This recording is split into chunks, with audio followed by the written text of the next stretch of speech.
Les rivalités entre gangs entraînent d'inévitables règlements de compte.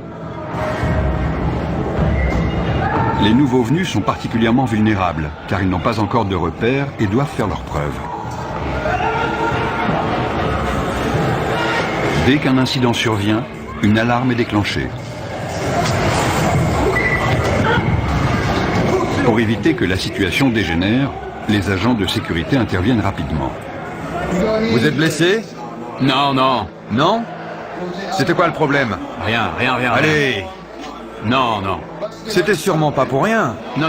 Ils sont juste venus là, vous frapper pour rien. Je sais ce qui s'est passé. C'est le nouveau qui vient d'arriver. Il s'est déjà battu la semaine dernière. C'était les représailles. Les deux se battaient. Les deux se sont donné des coups à la tête. Ils se disaient bonjour. Vous, ça va? Oui, ça va. J'ai pris un coup dans le sein. Et si ça se trouve, c'était son coude à lui.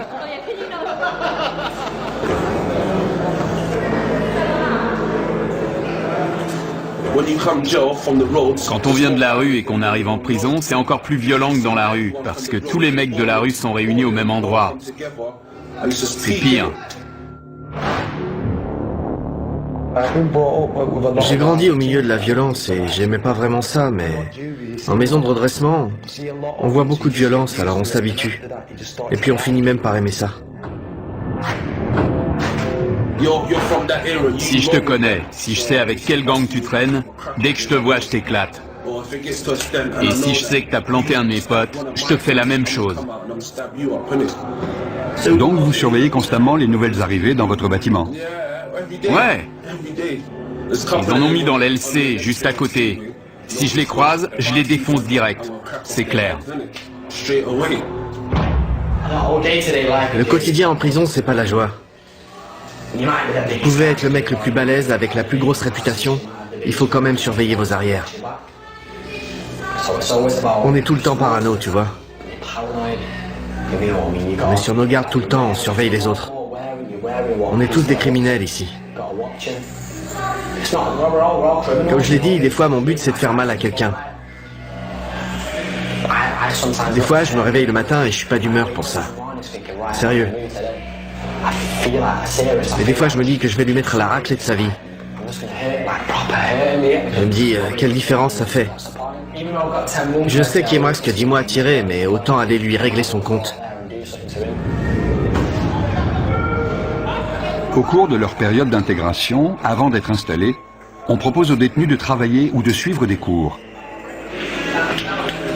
Ceux qui acceptent pourront passer plus de temps dans les espaces communs. Il n'y a que 3 surveillants à cet étage et jusqu'à 50 détenus peuvent sortir de leur cellule. C'est le moment dangereux de la journée. Il faut rester très vigilant. On peut avoir tendance à se relâcher parce que 90% d'entre eux sont très corrects. Mais il faut se méfier, c'est notre boulot. La situation peut dégénérer à tout moment.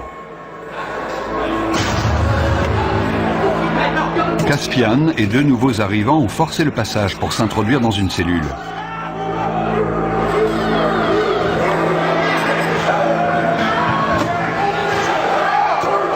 Ils sont armés, ils sont 4.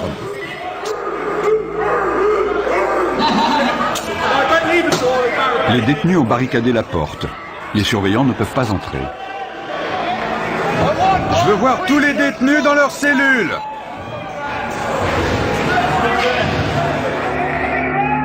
Le directeur de la prison est informé que 3 nouveaux arrivants ont pris un détenu en otage dans l'LC. Apparemment, il y aurait 4 détenus dans la cellule. Dont un otage. Ils sont 4, dont un otage. On va envoyer des négociateurs devant la porte pour tenter d'établir un dialogue et on avisera. Ma vie est en jeu. C'est pour ça qu'on doit menacer la sienne. D'accord, on va transmettre ce message au directeur. Vous comprenez? On est en danger de mort. On est forcé de faire ça. Je comprends. 3 d'entre eux viennent d'autres prisons. Ils avaient prévu leur coup. Notre priorité, c'est l'otage. Si vous faites pas venir le directeur, je le viole. Je vais le violer. Écoute, tu n'as pas à lui faire de mal. On t'écoutera de toute façon. Le négociateur joue un rôle clé car il analyse la situation pour nous. Si nous sentons que la vie d'un détenu est en danger, il est clair que les négociations sont terminées et qu'on doit intervenir. L'otage doit avoir conscience que le personnel est présent et jauge la situation car ils disent tous « je vais le tuer ». Mais est-ce qu'ils veulent vraiment le faire? J'aime pas cette prison, c'est tout. Je l'aime pas. T'es pas le seul. Mon problème, c'est que j'ai beaucoup de prisonniers qui ne sont pas heureux d'être ici. Si on commence à parler de transfert maintenant, j'aurai une autre prise d'otage dès cet après-midi, car certains vont se dire « Oh, il suffit de prendre un type en otage pour se faire transférer. » Je vais lui trancher le cou et le vider de son sang. Il a menacé de le violer et de lui trancher la gorge. Non, le cou. De lui trancher le cou. Je vais vous dire. Écoutez-moi. Vous me prenez pas au sérieux? Si, croyez-moi, nous prenons ça très au sérieux. Une cellule de crise a été mise en place par le directeur de la prison pour gérer l'incident. La décision a été prise de faire appel à des agents des forces de l'ordre spécialement entraînés pour agir dans ce type de situation. L'otage avait un t-shirt noué autour du cou, il était assis sur le lit, ils sont armés d'un couteau en plastique et de morceaux de verre. Ils ne veulent pas être ici. Ils ne se sentent pas en sécurité. Ils veulent retourner plus au nord, vers Liverpool ou Manchester. Il y en a un qui est arrivé hier, un autre il y a 9 jours. Ils viennent tous du même coin. Ils se sentent menacés par les gars de Londres. Et ils en ont assez. L'équipe d'intervention de la prison se prépare à intervenir au cas où la situation dégénérerait. La prise d'otage dure depuis 2 heures. Jason Harper passe le relais à un autre négociateur qui va poursuivre la discussion avec les preneurs d'otages. Écoutez-moi, d'accord? Je ne vais pas vous mentir. Je vous ai dit tout ce que je savais. La température de 40 degrés n'arrange pas la situation. Il s'est effondré au sol. L'otage a perdu conscience. Tournez-le sur le côté. Tournez-le sur le côté et mettez-lui la tête en arrière pour qu'il puisse respirer. Oui, voilà, sur le côté. La reine, c'est Andy. Julie vient de me dire que l'otage avait perdu connaissance. Il est allongé au sol, elle leur a expliqué la position latérale de sécurité. Le directeur est mis au courant de la situation. Il ordonne le déploiement de son équipe d'intervention pour porter secours à la victime. Vous m'avez dit que vous vouliez sortir. J'attends qu'on me dise comment ça va se passer. Ensuite, la situation va se débloquer. Au bout de 3 heures, les preneurs d'otages acceptent de se rendre calmement. Où il est? Je veux le voir. L'otage, il sort en premier? Non, il sort en dernier. Comment tu t'appelles? Caspian. Les mains sur la tête. Sors calmement, par ici. Caspian Hogg, l'initiateur de cette prise d'otage, est conduit vers le quartier disciplinaire. Le détenu qui est arrivé hier venait déjà du quartier disciplinaire de son précédent établissement. Il est connu pour des faits de violence, d'agression de personnel, de port d'armes, de barricades. Il a tout fait. Il vient du nord du pays. Il a beaucoup d'influence sur les autres et il s'en est servi. Mais on est formé pour ces situations, donc ça va aller. On va descendre au quartier disciplinaire pour une fouille intégrale. Je suis le responsable, donc j'y participerai. Chacun sera tenu à l'isolement en attendant qu'une punition soit décidée. Nous sommes responsables des détenus les plus problématiques de l'établissement. S'ils enfreignent les règles ou s'ils présentent un risque pour les autres ou pour l'établissement, ils sont envoyés au quartier disciplinaire pour une période donnée. Notre priorité, c'est de calmer les prisonniers énervés et de leur faire entendre raison. Il faut aussi qu'on soit attentif à tout comportement potentiellement violent. Hé, Caspin! T'as réussi? J'y suis presque, mon pote! Presque! Beaucoup m'ont dit qu'ils avaient essayé de travailler et d'être de bons citoyens, et qu'ils avaient trouvé ça trop difficile. Mais ils sont très jeunes, vous savez. Les détenus seront punis pour les dommages qu'ils sont en train de commettre. Je suis resté trop sage. J'étais stressé. Il me fallait un truc à faire. J'ai saisi ma chance. En plus, j'étais pas tout seul. Le gamin qu'on a pris en otage, c'est le seul de toute l'aile que j'aime pas. Alors je me suis dit que j'allais me le faire. Mais on lui a pas fait mal, on lui a rien fait. Ils m'ont frappé au visage et dans les côtes, en me traînant avec eux. Ensuite, l'un d'eux m'a attrapé par derrière et m'a fait asseoir sur le lit. Il me tenait comme s'il voulait me briser la nuque. Les deux autres frappaient la porte avec des boules de billard dans des chaussettes. Ils ont cassé ma télé et ils m'ont mis des bouts de verre sous la gorge. Ils ont dit qu'ils allaient me la trancher. Ensuite, ils m'ont dit de me déshabiller complètement et ils ont dit qu'ils allaient me violer. Qu'est-ce qui s'est passé? Rien. Ils disent qu'on a pris un mec en otage et qu'on l'a agressé dans sa propre cellule. Ils ont appelé la police et on est à l'isolement pour l'instant. Vous dites que vous ne l'avez pas pris en otage? Non, on a juste barricadé la porte, c'est tout.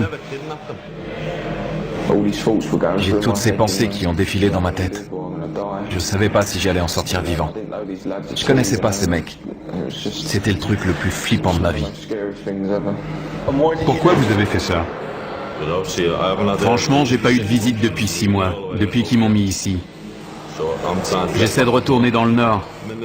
Il y a que des mecs de Londres ici, je veux retourner chez moi. C'est pas ma prison, je veux être dans une prison de chez moi. Je suis tombé dans les pommes. Je me souviens juste qu'ils étaient en panique. Ils croyaient qu'ils m'avaient tué. Si on continue les conneries, si on agresse les surveillants, ils nous transféreront. Ça va, Liam? Ouais, et vous? Pas trop mal. J'ai connu des jours meilleurs.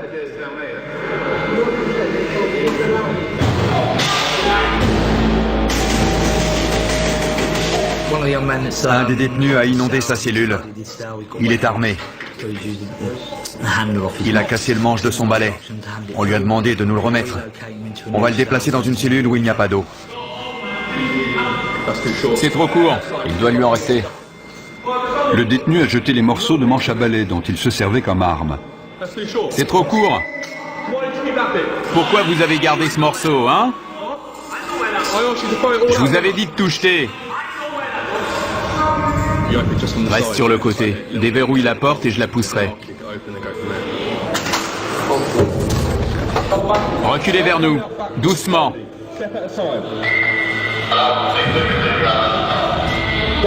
Ne vous retournez pas. Restez face au mur. Le détenu n'a pas obéi et s'est retourné. À partir du moment où on ouvre la porte, les négociations sont terminées. Soit il se rend, soit on intervient. Arrêtez de bouger. Si vous faites pas ce que je vous dis, on devra de nouveau vous immobiliser. C'est compris? Ouais. Super, allez, debout. Tu lui maintiens la tête pendant qu'on le lève. Vous avez entendu? On tourne. On utilise la force que quand c'est nécessaire et de manière proportionnée, mais ça fait forcément mal. Fouille intégrale. Il va maintenant être fouillé intégralement au cas où il aurait dissimulé une arme.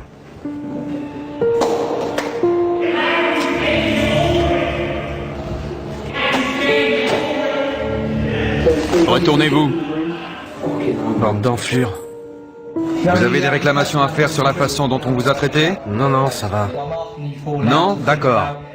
Je vais vous demander de réfléchir aux conséquences de vos actes. Ce n'est pas la bonne méthode pour obtenir un transfert. Maintenant, je veux que vous alliez vous coucher. Clé. Nous devons les garder dans le quartier disciplinaire pendant un certain temps. Sinon, les autres vont se dire qu'ils peuvent prendre des otages quand ils veulent pour obtenir un transfert.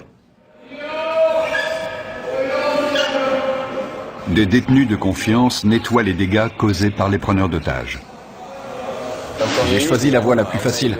J'essaye de rendre cette peine la moins désagréable possible. On a le choix. Si tu fais le con, tu te retrouves à l'isolement tout seul sans télé, ça craint. Les détenus exemplaires participent au fonctionnement de la prison. ce qui leur permet de passer plus de temps en dehors de leur cellule. Josh est responsable de la lessive dans le quartier disciplinaire. Ça pue. Dans le quartier disciplinaire, Caspian se plaint d'entendre des voix dans sa tête et demande une aide psychologique.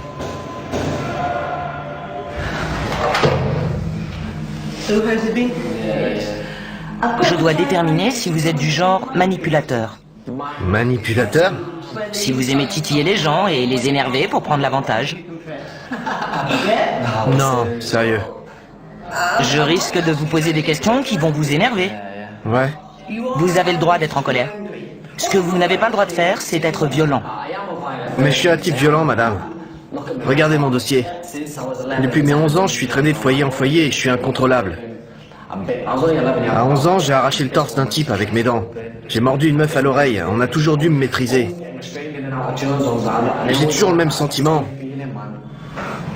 Je me dis que mon destin, c'est de tuer quelqu'un. Et la perspective de sortir d'ici, de commettre un tel acte, et de revenir en prison pour une peine à perpétuité, ne vous dérange pas? Ça dépend. Quand je pète les plombs, ça me dérange pas. Je m'en fous. Je pense pas que je suis un taré. Mais si on m'aide pas maintenant, je vais finir par le devenir. Je ne suis pas convaincu à 100% qu'il souffre de troubles mentaux.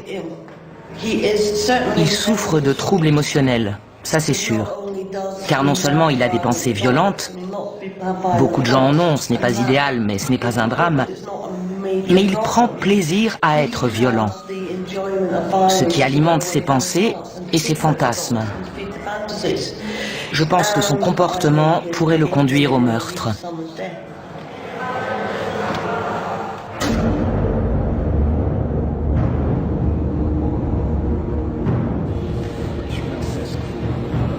Liam Brennan, l'un des 3 preneurs d'otages présumés, a demandé un rendez-vous avec son avocat pour préparer sa défense.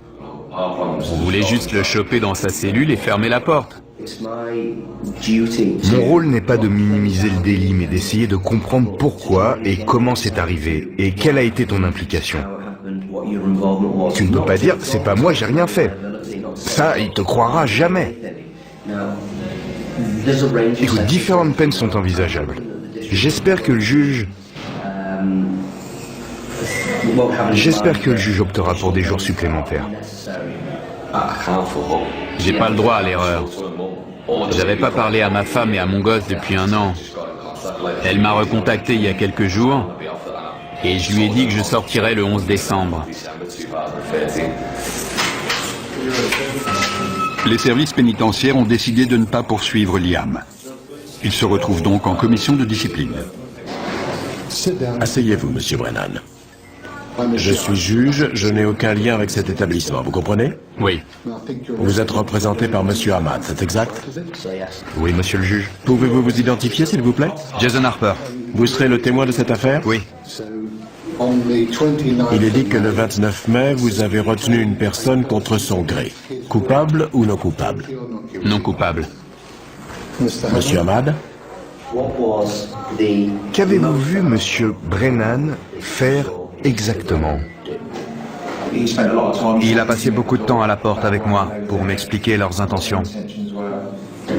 Je ne veux pas parler à votre place, mais si je comprends bien, il n'a pas menacé ni brutalisé d'une quelconque façon la victime. C'est exact. Lorsque vous étiez dans la cellule, avez-vous exprimé clairement votre désir de coopérer avec... Vous orientez l'accusé?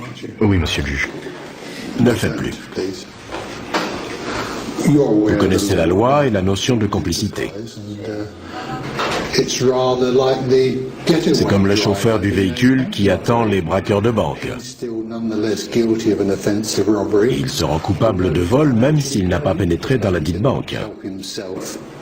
Monsieur Brennan n'a apparemment eu aucun contact physique avec ce détenu qui était apparemment séquestré. Avez-vous vu les autres retenir la victime? Je n'ai vu personne le retenir. Quelle était la taille de la cellule? Petite, c'est une cellule de prison. J'ai du mal à croire que vous n'ayez rien vu. Ça me paraît inconcevable. Ou alors il ne s'est rien passé. Parce que sinon, vous l'auriez forcément vu. C'est ça que vous me dites? Je dis pas qu'il s'est rien passé. Je dis juste que j'ai rien vu. Je regardais de l'autre côté. Vous avez entendu Monsieur Harper. Je lui ai parlé pendant un long moment. Il est très clair pour moi que vous étiez tous les trois complices dans cet incident, et je n'ai aucune hésitation à vous déclarer coupable. Je vous impose 32 jours de détention supplémentaire. Vous avez tout compris? Oui, j'ai compris. Cette procédure est terminée, merci. Pourquoi n'a-t-il pas été mentionné que la victime avait été dénudée et menacée de viol? Ça m'a surpris. Ouais, ça m'a étonné aussi. C'est mon jour de chance.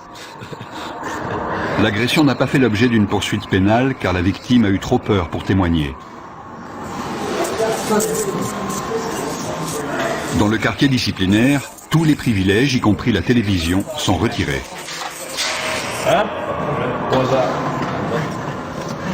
Brennan refuse de retourner dans sa cellule, à moins qu'on lui apporte une télévision pour qu'il puisse suivre le match de foot Angleterre-Ukraine. Je ne vous entends pas. Vous savez quoi? Quoi?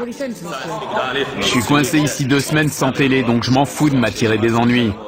Liam, je ne veux pas que vous restiez ici plus longtemps que nécessaire, car vous êtes quelqu'un de bien. C'est vrai.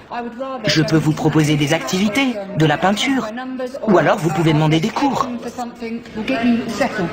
Moi? Demander des cours?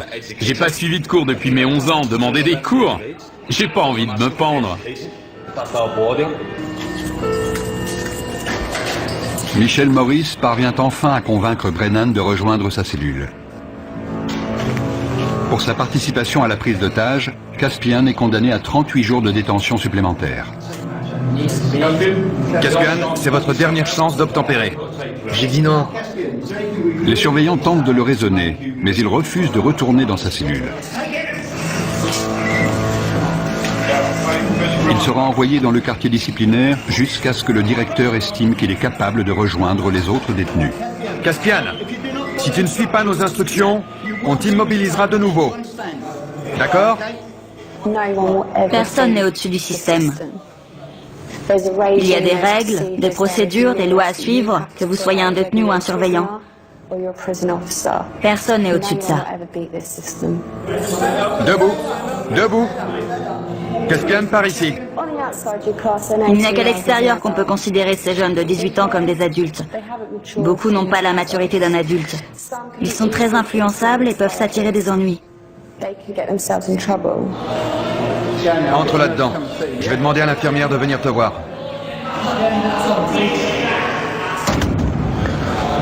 S'ils me remettent avec les autres, je vais vous dire la vérité. Je vais faire mal à quelqu'un. Sérieux, je déconne pas. S'ils me remettent là-bas, je vais choper un de ces connards et je vais le défoncer comme il faut. Je suis sérieux. J'ai l'impression d'avoir une double personnalité. Tout m'énerve, tout le monde m'énerve. J'aimerais parler à quelqu'un, mais j'ai la tête en vrac. J'ai l'impression qu'elle est énorme. Tellement de trucs là-dedans, je me sens vraiment en colère. Je suis en rogne. Il y a certains détenus que je n'aimerais pas voir libérés avant très longtemps. Parfois, on travaille avec eux simplement pour les aider à gérer le fait qu'ils sont en prison. Mais je n'ai jamais rencontré de détenu que je ne pensais pas pouvoir aider à répondre à son environnement de façon plus positive.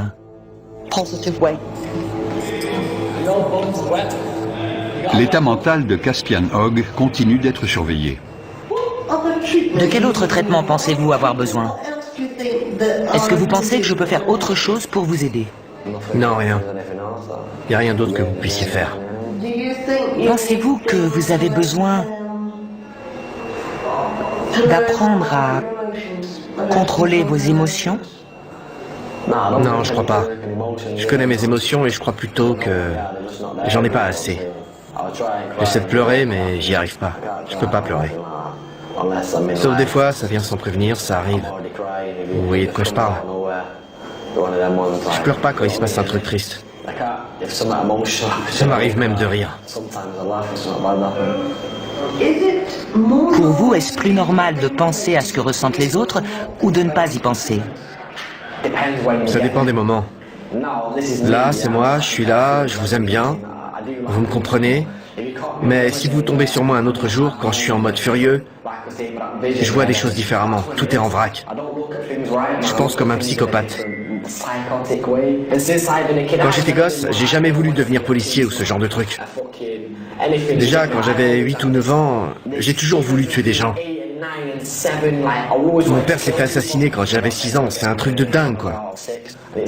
Depuis, c'est ce brouillard. C'est le bordel dans ma tête. Jeudi, je vous ai pris rendez-vous avec un psychiatre. Cool. Je ne sais pas à quelle heure ce sera. Ok. Il vous prescrira peut-être des médicaments. Je serais content s'il m'en donne. Mais s'il m'en donne pas, je serai en rogne. Ça vous mettra en colère? Ouais, carrément. Je suis convaincu qu'on ne naît pas bon ou mauvais. On apprend de notre environnement comment réagir au monde qui nous entoure. Et certains apprennent que la meilleure façon de réagir à ce monde, c'est par l'agression ou la violence. Super papa, tu sais comment je t'aime? Et quand tu l'ouvres, c'est marqué gros comme ça. Le père de Caspian a été assassiné quand il avait 6 ans. Il est donc très conscient de son rôle de parent. Je veux pas que mon fils grandisse dans les mêmes conditions que moi. J'avais 14 ans quand je l'ai eu, mais j'ai vieilli.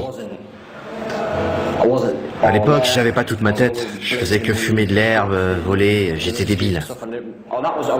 J'étais un gamin, donc je faisais des trucs de gamin. Maintenant, j'ai mûri. Faut que je prenne mes responsabilités pour mon fils. Je veux qu'il aille à l'école pour qu'il soit intelligent. Je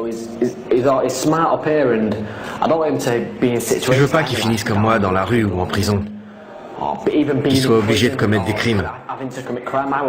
Je vais être là pour lui, qu'il puisse me parler ou me demander de l'argent quand il en a besoin. Je vais être un père pour lui, c'est tout. Il faut que je sois un bon père. C'est con de jamais le voir, c'est vrai. C'est horrible. Il faut tenir le coup et pas lâcher l'affaire. Je peux lui parler de temps en temps, c'est déjà ça. Devon avait 15 ans quand son fils est né. À l'époque, je voulais pas de gosse, tu vois. Mais c'est arrivé comme ça. Elle m'en parlait tout le temps. Et alors je me suis dit, pourquoi pas? Quelqu'un va peut-être te régler ton compte demain. Tu sais pas où tu vas finir, alors autant pas perdre de temps. Vous avez vraiment pensé à la mort à ce moment-là? Ouais, évidemment. Dans mon quartier, il y a beaucoup de violence. Des gens meurent tout le temps. On n'est jamais à l'abri, ils peuvent vous dégommer quand vous traversez la rue. Pour certains détenus, le téléphone est le seul moyen de rester en contact avec leur famille.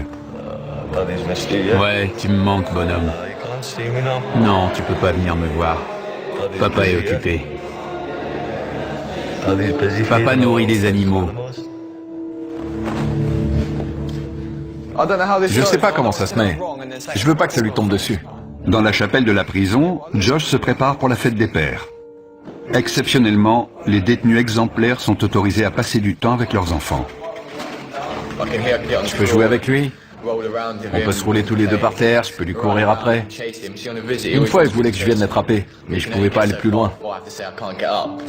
Je suis heureux de pouvoir passer 5 heures avec lui au milieu des rires et des pleurs. J'ai envie de l'attraper et de lui faire des câlins. Tu peux ouvrir la bouche? Bravo.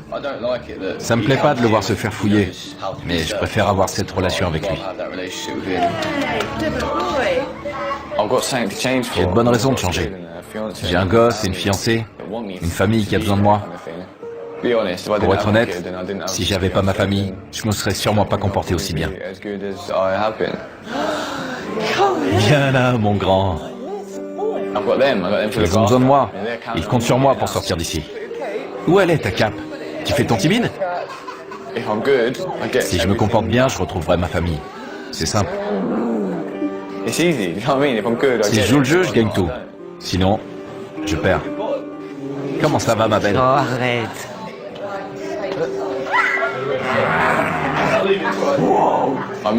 J'ai manqué ses premiers pas, ses premiers mots. La première fois qu'il a tapé dans un ballon. Je ne l'ai jamais emmené au parc. Je l'ai jamais réveillé de sa sieste. Maintenant, il va sur les toilettes, il me dit qu'il est grand. C'est toutes ces petites choses.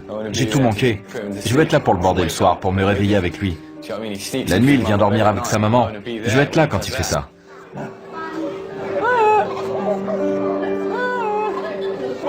Messieurs, dames, s'il vous plaît, vous pouvez vous dire au revoir? Tout va bien.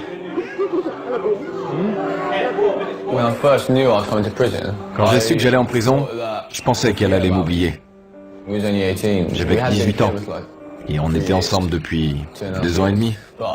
C'est un vrai test pour des adolescents, de rester fidèles et loyaux. Quand on est en prison, on ne pense qu'à ça. Il faut pouvoir compter sur quelqu'un de confiance pour traverser ça. Sinon, on craque. Je pourrais être là toutes les nuits à imaginer qu'elle me trompe. À plus. Je t'aime.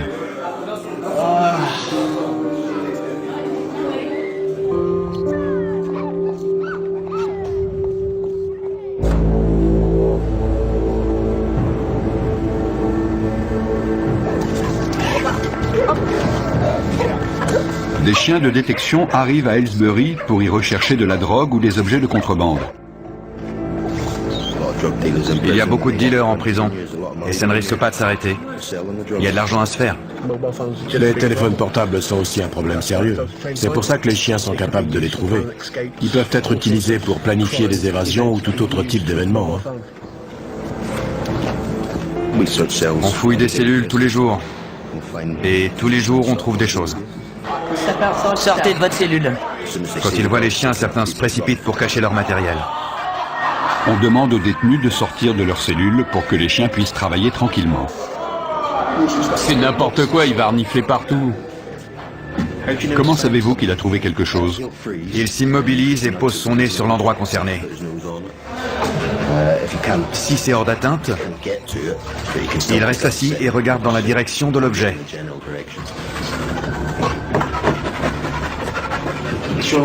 Il a l'air très intéressé par la fenêtre.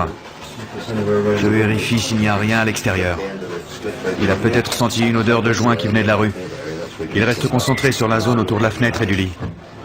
J'étais en train de pioncer et ils amènent un chien dans ma cellule pour renifler partout. C'est n'importe quoi.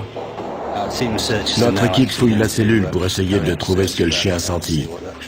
Il semblait concentré sur une zone en particulier, donc c'est là qu'on fouille en premier. J'espère qu'on va trouver quelque chose.